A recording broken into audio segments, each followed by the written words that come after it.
আমাদের প্রিয় নবী হযরত মুহাম্মদ সাল্লাল্লাহু আলাইহি সাল্লাম একদিন ভবিষ্যৎবাণী করে বলেছিলেন, তোমরা মুসলমানরা অবশ্যই কনস্টান্টিনোপল শহর বিজয় করবে। কতই না সৌভাগ্যবান হবে সেই বিজয়ী সেনাপতি, আর কতই না ভাগ্যবান হবে তার সেনাবাহিনী। নবীজির ভবিষ্যৎবাণীকে সত্য করে নিজেকে সেই সৌভাগ্যবান সেনাপতি করার জন্য যুগ যুগ ধরে নবী সাহাবীগণ থেকে শুরু করে আব্বাসী, উমাইয়া, সেলজুক কিংবা ওসমানের মতো শাসকগণ আপ্রাণ চেষ্টা চালাতে থাকেন এই কনস্টান্টিনোপলকে জয় করার জন্য, যেটা বর্তমানে তুরস্কের রাজধানী ইস্তানবুল। কিন্তু 330 খ্রিস্টাব্দে নির্মাণ হওয়া এই কনস্টান্টিনোপল ছিল এতটাই দুর্বিদ্ধ যে যত শাসক এখানে দখল করতে গিয়েছিলেন সবাই ব্যর্থ হয়ে ফিরেছেন। কিন্তু আল্লাহর নবীর বাণী তো কখনো মিথ্যা হতে পারে না। তাই তো 1453 খ্রিস্টাব্দে মাত্র 24 বছর বয়সের এক সুলতান জয় করে ফেলেন 1100 বছর ধরে চলা দুর্ভেদ্য কনস্টান্টিনোপলকে। সেই মহা সৌভাগ্যবান সুলতান হলেন উসমানীয় সাম্রাজ্যের সপ্তম সুলতান দ্বিতীয় মোহাম্মদ বা মোহাম্মদ আল ফাতিহ। কিন্তু এই অসাধ্য সাধনের জন্য সুলতান মোহাম্মদ আল ফাতিহকে কি পরিমাণ ত্যাগ ও বীরত্বের পরীক্ষা দিতে হয়েছিল সেটাই জানাতে চলেছি আজকের ব্যাটেল অফ এম্পায়ার 1453 মুভির এক্সপ্লেনেশনে। অনুরোধ থাকবে এক্সপ্লেনটি শেষ পর্যন্ত দেখার, আর ভালো লাগলে একটি লাইক করে দেওয়ার। আশা করি আমরা সবাই মিলে 20,000 লাইক সম্পূর্ণ করে দিতে পারবো ইনশাল্লাহ। তো চলো এবার শুরু করি আমাদের মুভির এক্সপ্লেনেশন। সুলতান মোহাম্মদ ছিলেন অটোমান এম্পায়ার বা ওসমানী সাম্রাজ্যের সপ্তম সুলতান। যারা তুর্কিশ সিরিয়াল কুলুরুস উসমান বা আর্তুগুরুল দেখেছ তারা নিশ্চয়ই জানো এই সাম্রাজ্যের বীরগাথা কাহিনী। 1200 সালের শেষের দিকে আর্তাগুরুল প্রথমে এই অটোমান সাম্রাজ্যের সূচনা করেন। তবে তিনি সূচনা করলেও 1999 সালে সেই সাম্রাজ্যকে প্রতিষ্ঠিত করেন তার সুযোগ্য পুত্র ওসমান গাজী, যাকে আমরা সবাই ওসমান বে নামে চিনি। মূলত তিনি এই পুরো সাম্রাজ্যকে নিজ হাতে এমনভাবে তৈরি করেছিলেন যে তারপর থেকে যারা এই সাম্রাজ্যের সুলতান হয়েছেন তারা দিনের পর দিন অটোমান এম্পায়ারকে নিয়ে গেছেন এক অনন্য উচ্চতায়। এভাবেই ওসমানের মৃত্যুর পর তার ছেলে ওরহান সিংহাসনে বসেন এবং তারপরে পর্যায়ক্রমে বাইজিদ, মুরাদ ও মোহাম্মদ সিংহাসনে অধিষ্ঠিত হন। তাদের সবারই প্রধান লক্ষ্য ছিল বাইজেন্টাইন রাজধানী কনস্টান্টিনোপলকে জয় করার। এভাবে 1432 খ্রিস্টাব্দে 30 মার্চ সুলতান দ্বিতীয় মুরাদের ঘর আলো করে আসে মোহাম্মদ আল ফাতিহ। মুরাদ তার ছেলের নাম নিজের প্রিয় নবী হযরত মুহাম্মদ সাল্লাল্লাহু আলাইহি সাল্লামের সাথে মিল রেখে রাখেন মুহাম্মদ। কিন্তু তিনি হবেন রাসূল সাল্লাল্লাহু আলাইহি সাল্লামের হাদিসের সেই সৌভাগ্য সুলতান সেটা হয়তো কেউই জানত না। তবে প্রকৃতি কিন্তু ঠিকই সুলতান মোহাম্মদ ফাতিহর জন্মের সময় অদ্ভুত কিছু নিদর্শন দেখিয়েছিল। সেই বছরে অটোমান সাম্রাজ্যের মাটি এতটাই বেশি উর্বর হয়ে গিয়েছিল যে আগের বছরের তুলনায় 4 গুণ ফসল উৎপাদিত হয়েছিল। ঘরে ঘরে ঘোড়ারাও যমজ বাচ্চা দিয়েছিল। যাই হোক, ছোটবেলা থেকেই মোহাম্মদ আল ফাতিহ ছিলেন খুবই বুদ্ধিমান ও প্রখর শক্তির অধিকারী। তিনি পড়ালেখাতে যেমন দক্ষ ছিলেন ঠিক তেমনি অস্ত্র চালানোতে তার জুড়ি ছিল অকল্পনীয়। এসব দেখে সুলতান মুরাদ মাত্র 12 বছর বয়সে মোহাম্মদকে সিংহাসনে বসিয়ে নিয়ে চলে যান জনচক্ষুর আড়ালে আল্লাহর ইবাদতের জন্য। সিংহাসনে বসার পরে সুলতান হাঙ্গেরির বিরুদ্ধে যুদ্ধ পরিচালনা করতে থাকেন। তখন বয়স কম হওয়ার কারণে সুলতান মুরাদের উজির হালিন পাশা তাকে আবার অনুরোধ করেন সিংহাসনে বসে এই যুদ্ধ নেতৃত্ব দেওয়ার জন্য। উজিরের কথায় রাজি হয়ে সুলতান দ্বিতীয় মুরাদ আবারও নিজের আসনে বসেন এবং সেই যুদ্ধে জয়লাভ করেন। এভাবেই 1451 সালে একদিন মোহাম্মদ ফাতিহ যখন অস্ত্র চালানো পরীক্ষা দিচ্ছিলেন ঠিক তখনই তার কাছে খবর আসে যে সুলতান মুরাদ ইন্তেকাল করেছেন। এই সংবাদে মোহাম্মদ ছুটে যান তার বাবার কাছে আর সেখানে গিয়ে প্রতিজ্ঞা করে বলেন, বাবা, আমি আপনার সব অসমাপ্ত কাজ সমাপ্ত করার জন্য আপনাকে কথা দিলাম। আমি কনস্টান্টিনোপলকে আল্লাহের পথে জয় করে ছাড়ব ইনশাল্লাহ।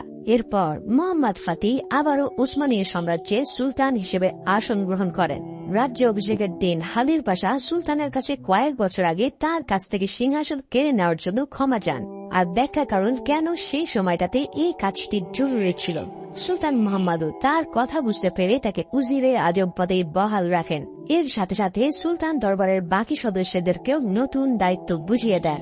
সুলতান মোহাম্মদ তার দরবারের সবচেয়ে কাছের মানুষ জাহানুজ এবং সারুজকে উজির পদে প্রতিষ্ঠিত করেন। এদিকে সুলতান মোহাম্মদের নতুন সিংহাসনের বসার খবর কনস্টান্টিন সহ পার্শ্ববর্তী সব রাজ্যগুলোতে পৌঁছে যায়। কনস্টান্টিনোপলের রাজার সিংহাসনে তখন রোমান সম্রাট 10ম কনস্টান্টিন এর অধীনে ছিল। মোহাম্মদের সিংহাসনে বসার খবর শুনতে পেয়ে কনস্টান্টিনের দরবারের অন্যতম গুরুত্বপূর্ণ সদস্য ক্রাউন ডিউক নার্তাস খুবই চিন্তিত ছিলেন। কিন্তু দরবারের বাকি সদস্যরা মোহাম্মদকে অতটা গুরুত্ব দিত না, কারণ মোহাম্মদের উপরে সিংহাসন থেকে বেদখল হওয়ার একটি কলঙ্ক লেগে আছে। এর জন্য মোহাম্মদের নিজের রাজ্যের লোকদেরও তার উপরে সন্দেহ ছিল যে তিনি আদৌ এই সাম্রাজ্যকে সামলাতে পারবেন কিনা। কনস্টান্টিনো মোহাম্মদের সাথে কৌশলে বন্ধুত্ব বজায় রাখার ছলে মোহাম্মদের রেপুটেশন খারাপ করার জন্য এক কৌশলের অবলম্বন করেন।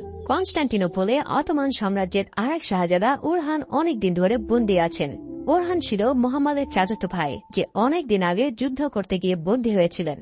ওরহানকে মেরে না ফেলার জন্য এবং তার ভরণ পোষণের জন্য অটোমানরা প্রতি মাসে বাইজেন্টাইন সাম্রাজ্যকে মুদ্রা পাঠায়। এবার বাইজেন্টাইন সম্রাট কৌশলে সেই খাজনার পরিমাণ আরও বাড়িয়ে দেওয়ার চিন্তা করেন। কনস্টান্টিনোপল ছাড়াও হাঙ্গেরি সহ বাকি রাজ্যগুলো আবার ষড়যন্ত্রের পথ খুঁজতে থাকে, যাতে নতুন সম্রাটকে ঝামেলায় ফেলে অটোমানদের নাজেহাল করা যায়।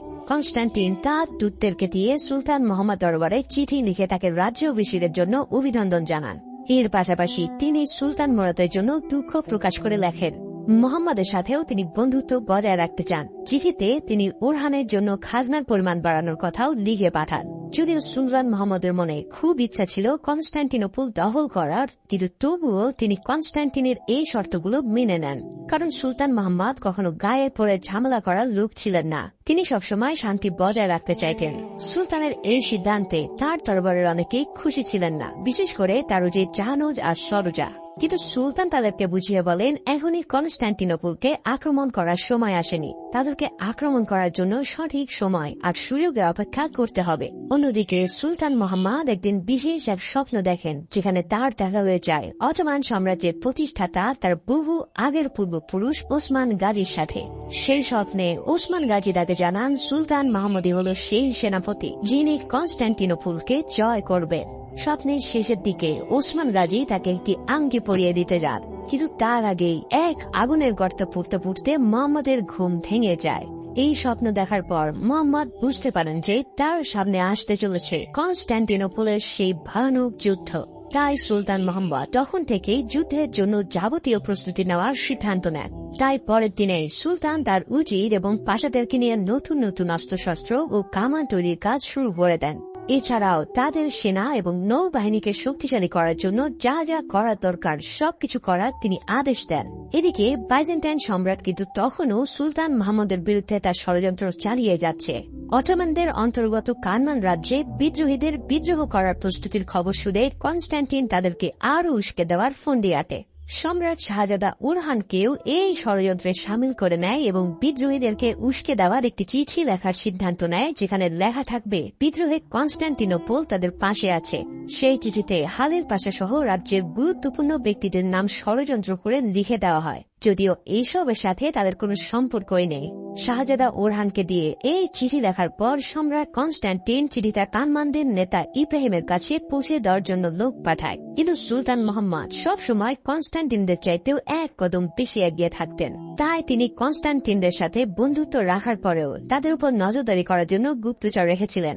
গুপ্তচরদের কাছ থেকে এই চিঠির ব্যাপারে জানার পর সুলতানের একান্ত সেনাপতি উলুবাত্রি হাসান তার কয়েকজন সঙ্গীদেরকে নিয়ে কনস্টান্টিন লোকদের উপরে আক্রমণ করে। নিখুঁত তলোয়ারবাজির মাধ্যমে তারা প্রায় সব সৈনিককে সাফ করে দেয়। এরপর বাকি থাকা এক সৈন্যের গলা বরাবর বর্ষা ছুড়ে তাকেও তারা উপরে পাঠিয়ে দেন। উলুবাত্রি হাসান নিহত সৈনিকদের কাছ থেকে বিদ্রোহে উস্কে দেওয়ার জন্য পাঠানো সেই চিঠিটা উদ্ধার করে। এরপর ঘোড়ায় চড়ে সেনাপতি হাসান সেই চিঠিটা সরাসরি সুলতান মোহাম্মদকে দেন। সুলতান মোহাম্মদ তখন তার কিছু সেনা নিয়ে এক বনের ধারে শিকারে ব্যস্ত ছিলেন। এই চিঠিটা হাতে পাওয়ার পর চিঠির ভিতরে লেখা দেখে সুলতানের মনে আগুন জ্বলতে থাকে, কিন্তু তবুও তিনি সেটা তখনই প্রকাশ করেন না। সুলতান মোহাম্মদ দরবারে ফেরার পর দরবারের সদস্যের মাঝে কারামান বিদ্রোহীদের নিয়ে ঝগড়া লেগে যায়। উজির জাহানুজের মতো এই বিদ্রোহীদের সাথে যুদ্ধ করে তাদের একদম শেষ করে দেওয়া উচিত, কিন্তু উজির আজম হালিল পাশা আবাদ এদের সাথে সম্মিলিত করার পক্ষে। এদিকে বিদ্রোহীদের নেতা উলি ইব্রাহিমকে সুলতানের দরবারে হাজির করা হয়। সুলতান সবাইকে বেরিয়ে যেতে বলে উলি ইব্রাহিমের সাথে একান্তে কথা বলেন। সুলতানকে দেখে ইব্রাহিম ভয়ে কাবু হয়ে যায়, আর সে কসম কাটে মৃত্যুর আগ পর্যন্ত সে সুলতানের সাথে কোনো ঝামেলায় জড়াবে না।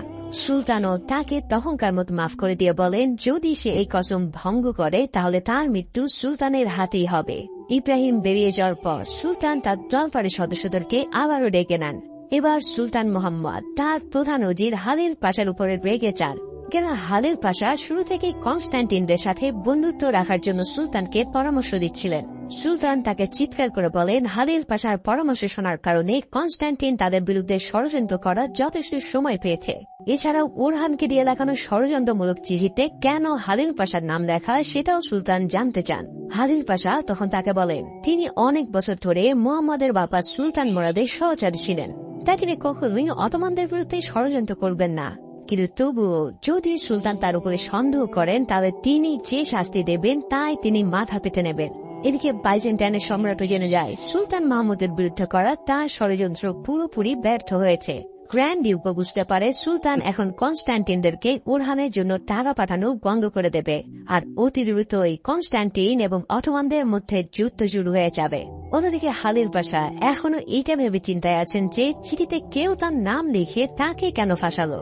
এই নিয়ে একদিন রাতে হালিল পাশা যখন তার স্ত্রীর সাথে আলাপ করছিলেন, হঠাৎ সুলতানের প্রহরীরা এসে তাকে জানায় সুলতান তার সাথে দেখা করতে চান। হালিল পাশার স্ত্রী অনেক ভয় পেয়ে যান, কারণ অটোমানদের ইতিহাসে এভাবে গভীর রাতে ডেকে এনে অনেক লোকে মৃত্যুদণ্ড দেওয়ার নজির আছে।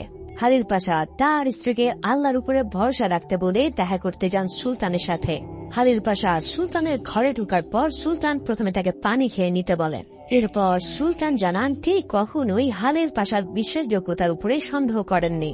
সুলতান মোহাম্মদ হালিল পাশাকে তার পায়ের নিচে রাখা সেই মানচিত্রটি দেখান যেটা তার পূর্বপুরুষ এবং অটোমানদের ইতিহাসে সবচেয়ে পরাক্রমশালী সুলতান সুলাইমান বানিয়েছিলেন। এই মানচিত্রের উপর নতুন কয়েকটা দুর্গ আঁকানো হয়েছে, তাই সুলতান সেগুলো নির্মাণ শুরু করার জন্য হালিল পাশাকে আদেশ দেন। পাশাপাশি তিনি এটাও জানিয়ে দেন যে অটোমানরা ওরহানের জন্য যে টাকা পাঠাচ্ছিল সেটা যেন এবার থেকে বন্ধ করে দেওয়া হয়। তার মানে এখন এটা পরিষ্কার যে সুলতান মোহাম্মদ কনস্ট্যান্টিনদের বিরুদ্ধে যুদ্ধ করার পরিকল্পনা করছেন। পরিকল্পনা মোতাবেক জোরে সোরে এই নতুন দুর্গ আর অস্ত্রশালা নির্মাণের কাজ শুরু হয়ে যায়।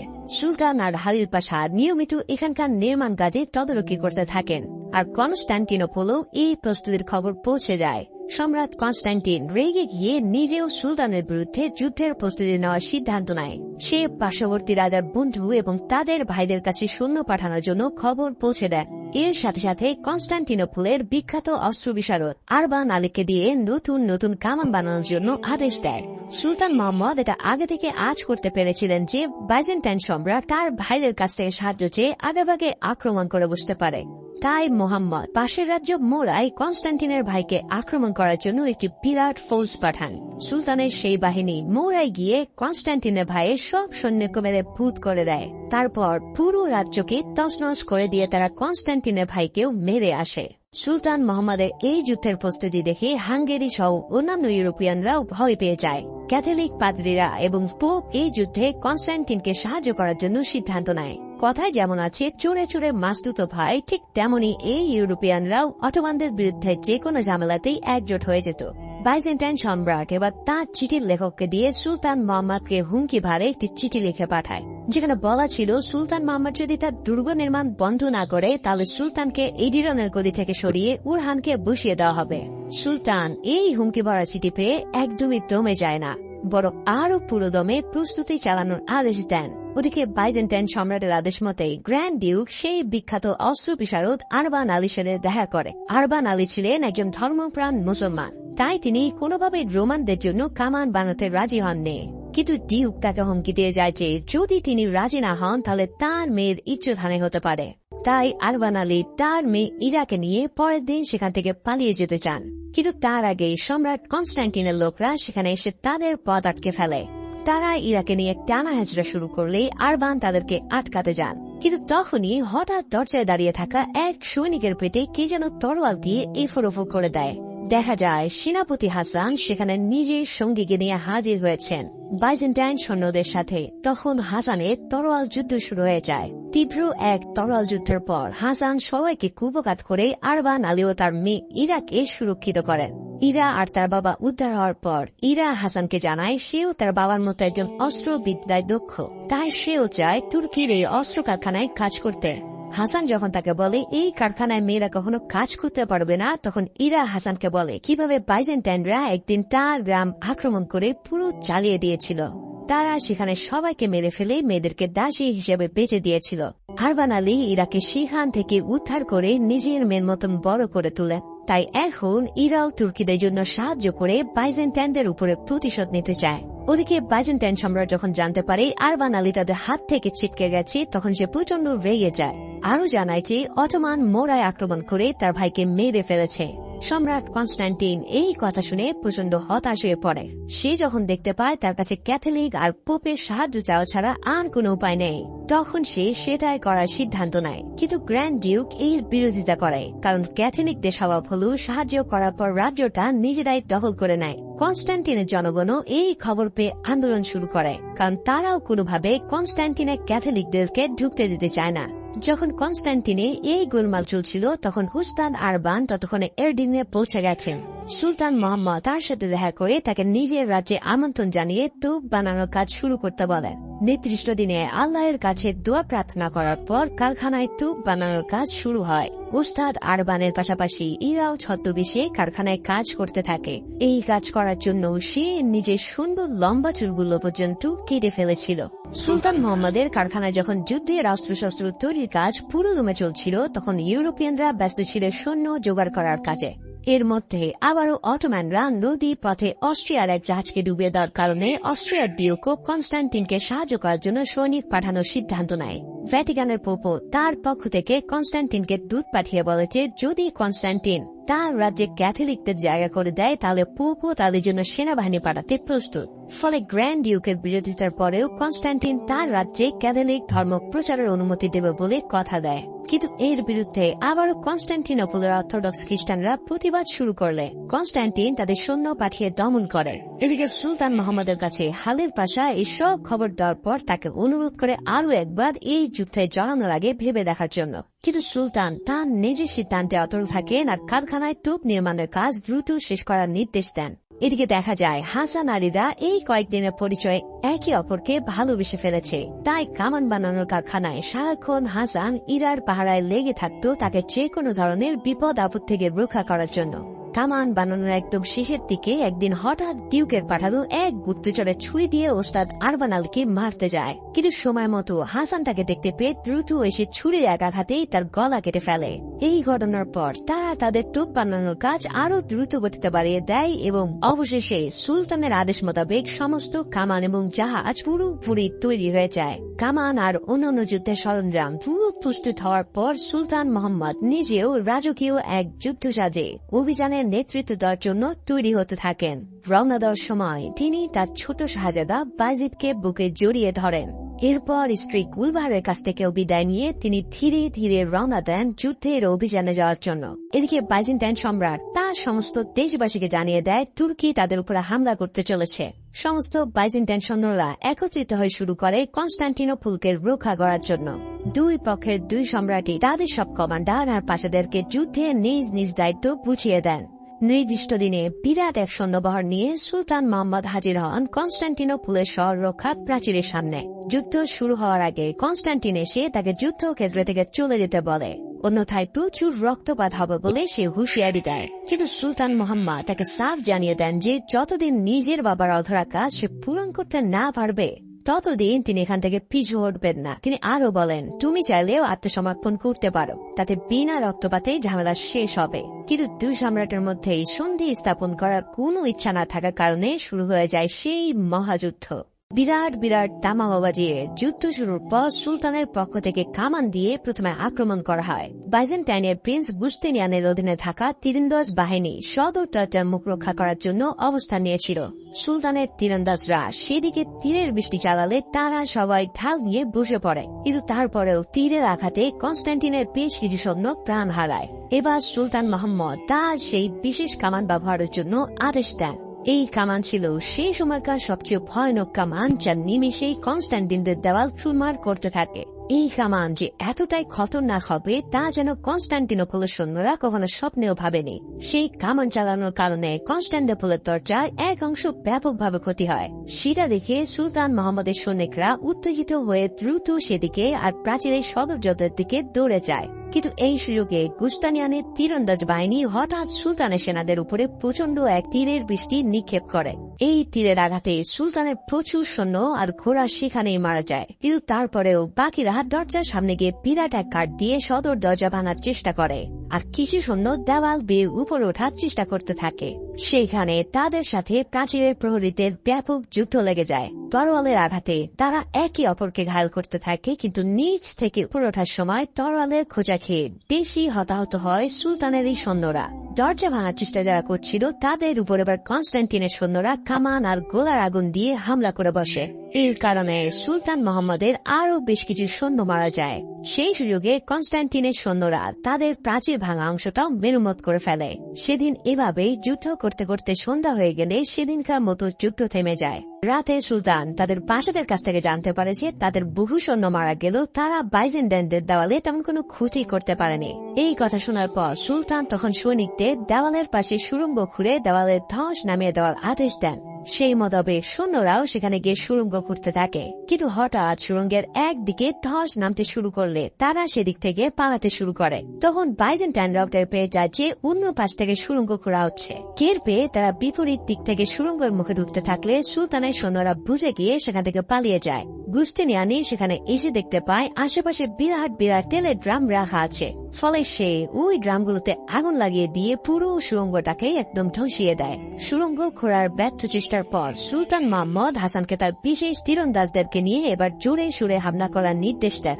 সুলতানের সৈনিকরা হাসানের নেতৃত্বে এবার প্রাচীরের অনেক কাছে পৌঁছে যায়, কিন্তু গুস্তানিয়ানি তার বাহিনী নিয়ে নগর ওয়াচ টাওয়ার উপর থেকে তাদের উপরে তীর দিয়ে হামলা চালায়।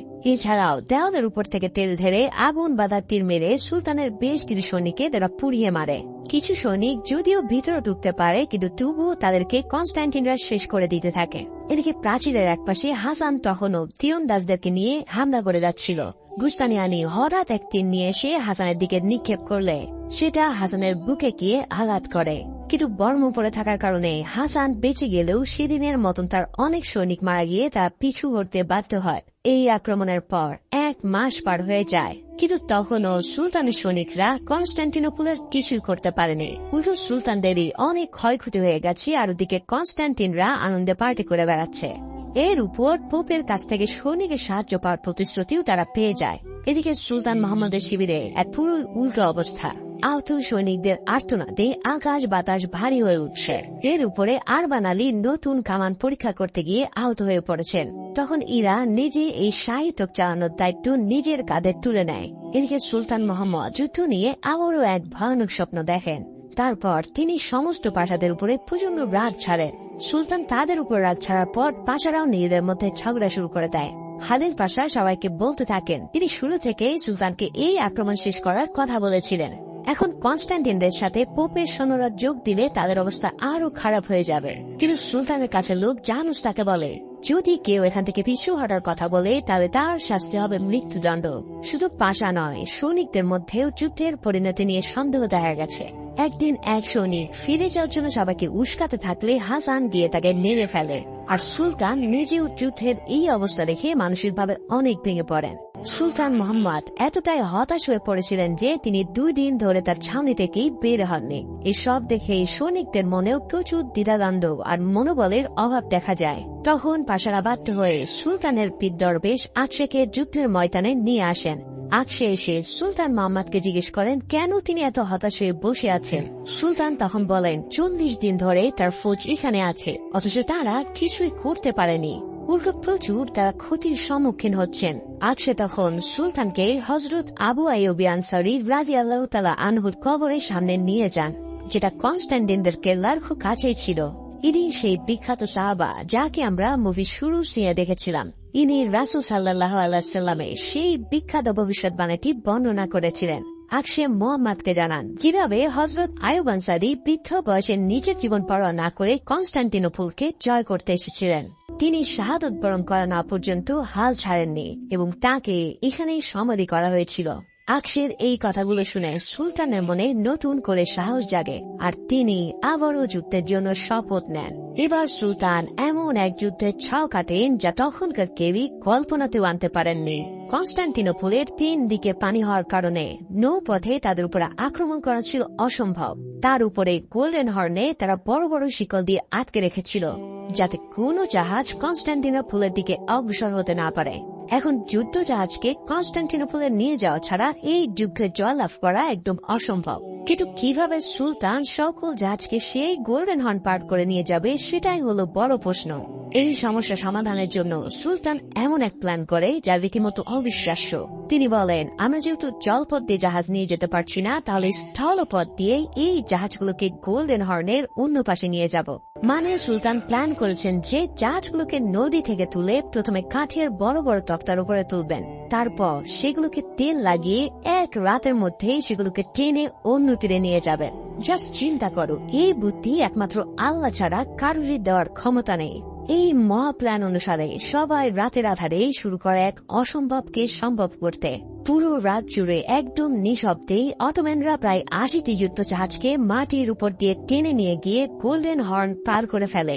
আর সকালে যখন সেগুলো সমুদ্র ভাসে, তখন এই দৃশ্য দেখে কনস্ট্যান্টিনরা নিজের চোখকে যেন বিশ্বাস করতে পারে না। এই একমাত্র যুদ্ধের কৌশল পুরো ইতিহাসকে যেন ওলট পালট করে দেয়। কনস্ট্যান্টিনের লোকজনরা এই জাহাজবহর দেখে তারা পালিয়ে যাওয়া শুরু করে। সব কিছু সেট হয়ে গেলে সুলতান তার সেনাবাহিনীকে উদ্দেশ্য করে এক দারুণ মোটিভেশনাল স্পিচ দেন।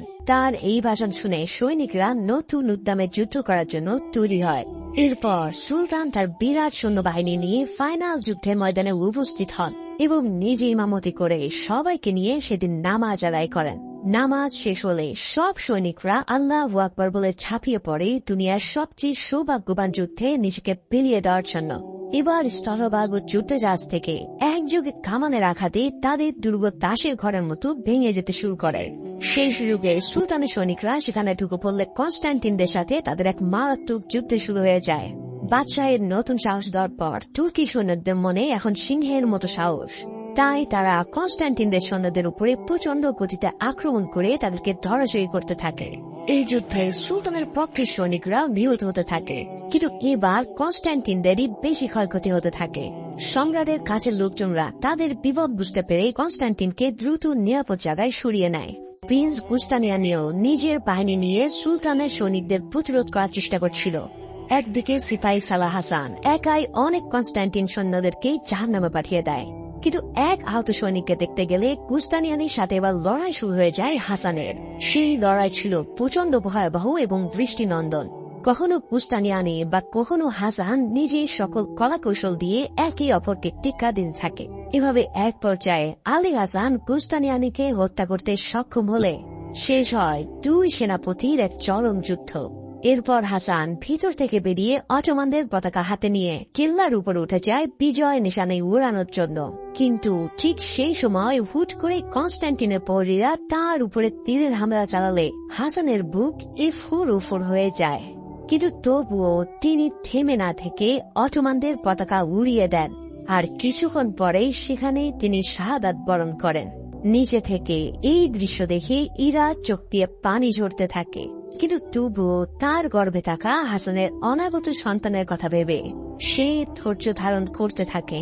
এদিকে মোহাম্মদের সৈনিকদের তীব্র আক্রমণে বাইজেন্টাইন সম্রাট কনস্ট্যান্টিন পরাজয় প্রায় নিশ্চিত হয়ে যায়। তখন গ্র্যান্ড ডিউক সম্রাট কনস্ট্যান্টিনকে শহর ছেড়ে যাওয়ার জন্য পরামর্শ দেয়, কিন্তু কনস্ট্যান্টিন কাপুরুষ না, তাই সে যুদ্ধ চালিয়ে যাওয়ার সিদ্ধান্ত নেয়। কিন্তু এই বীরের কাছে কি তার যুদ্ধ আদৌ টিকতে পারবে?